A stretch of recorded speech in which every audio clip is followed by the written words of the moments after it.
The secret of getting ahead is getting started. The secret of getting started is breaking your complex, overwhelming tasks into small, manageable tasks and then starting on the first one. Mark Twain said this. Hi, this is Ray Stendall and thank you so much for coming to this channel. This is a video series about the 7 C's of getting amazing results in your life. And if you apply what I'm going to share with you to both your personal and business life, I guarantee you're going to get some amazing results. This is the 5th video in the series, so make sure that you've watched the previous videos and keep your eye open for the next 2 that are part of the series. So for a long time, I've had ideas that I wanted to share. I've had ideas that I really felt could make a difference to entrepreneurs and business owners because I've done a fair amount of reading and invested a fair amount of time and effort and money in my own personal development. But for some reason, I just couldn't get out of my own way. I just didn't get started.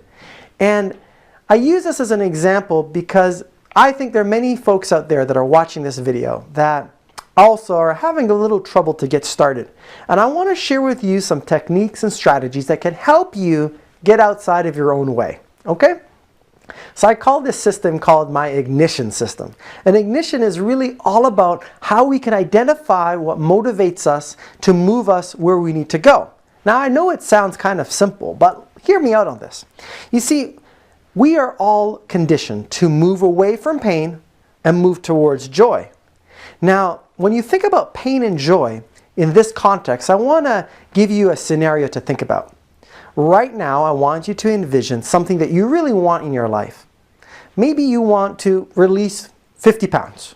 Or maybe you want to increase your income so that you can better provide for your family. Whatever it is, get the idea in your mind right now.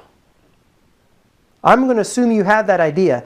And the next step I want you to think about is realizing that in order to get that, you're going to need to take some actions. Let's assume for the moment that you're not going to take any actions on it. Well, correspondingly, you're not going to get the result. And if you're not going to get the result, tell me what life would be like. Imagine, now this might be painful, guys. Imagine that 10 years from now, you are exactly where you are today, or potentially worse. You weigh more, you owe more, you don't earn as much, your relationships are not as satisfying. It's a pretty painful picture, isn't it? You see, I think that most people are dreadfully scared of making lack of progress.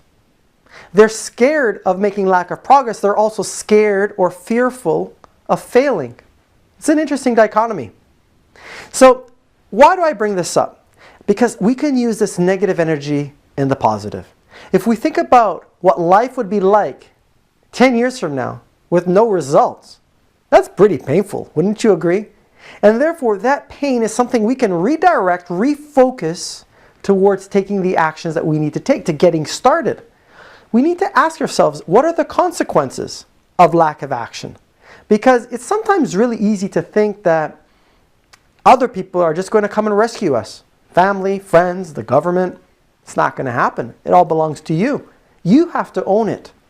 So the next thing I want to share with you is that small steps make a difference. They build momentum. And sometimes we don't give credit for the small steps that we make.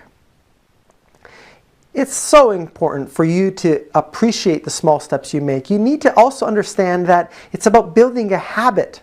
You see, when you take a small step to get an action, and you're happy with that small step, and then you take that small step again tomorrow, and the next day, and the next day, sooner or later, this small step becomes a way of life. Do you agree?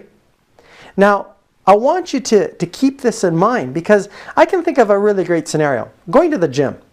So you see, this whole video is about getting started. And what happens when we want to go to the gym and we want to release some weight? Well, like everybody, around the beginning of the year, we get all pumped up. This is the year.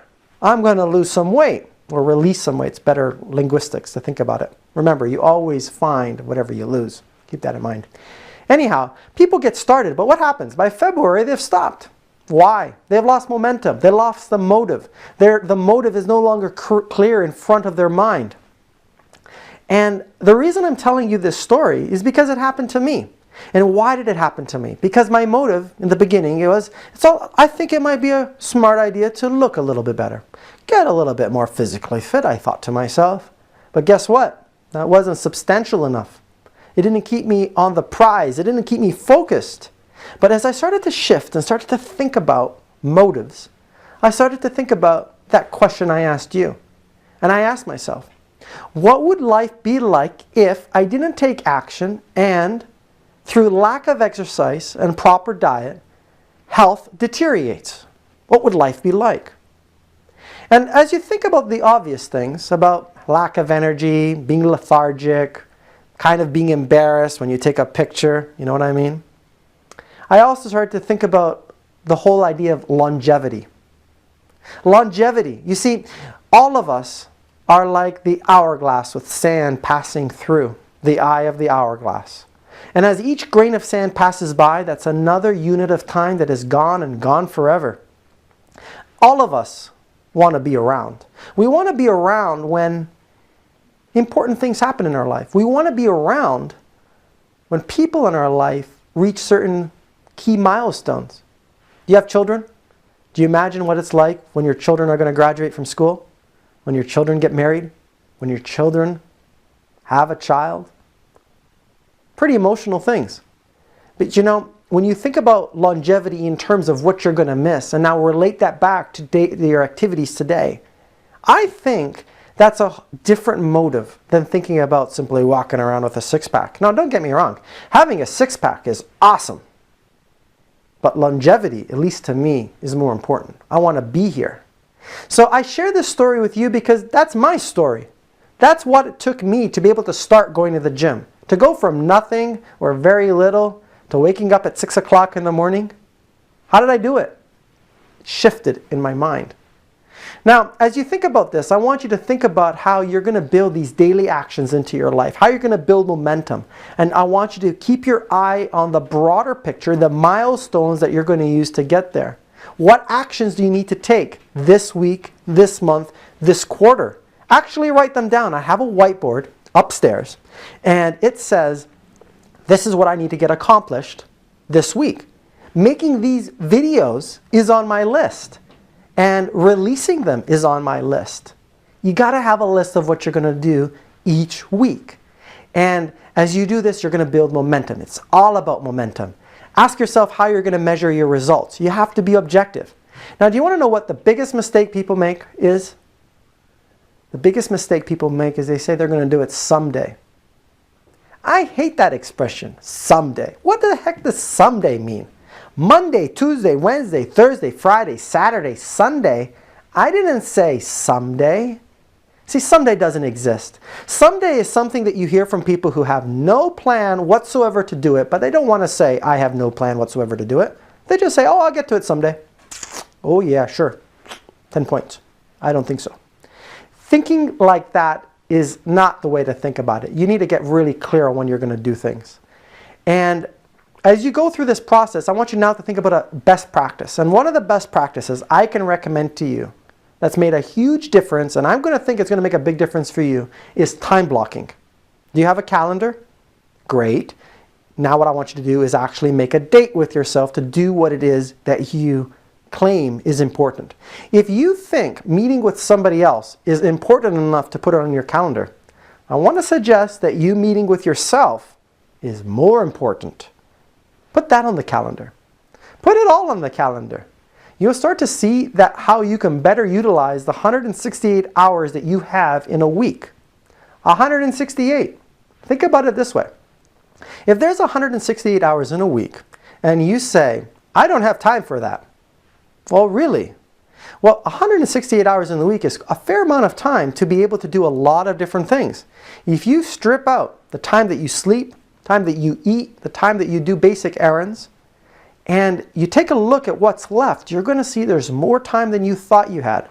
Because the truth is, most people waste a whole bunch of time. Anyhow, time blocking will make a huge difference to allow you to get started, to build the momentum, and to keep on going. If you thought this was an interesting video, share some ideas with me. Talk back to me on this channel. Write your comments down. Share this video with others. Let's get the word out. Let's help people become very clear about what they want to accomplish and get started. Because that's the only way they're going to be able to live the life that they really want to live. No commencement, no action, no results. It's just as simple as that. If you like this type of training and if you like more business-oriented training, come back to my website, stendall.com, and I'm going to share with you 30 minutes of video training that you can opt into and watch whenever you want to.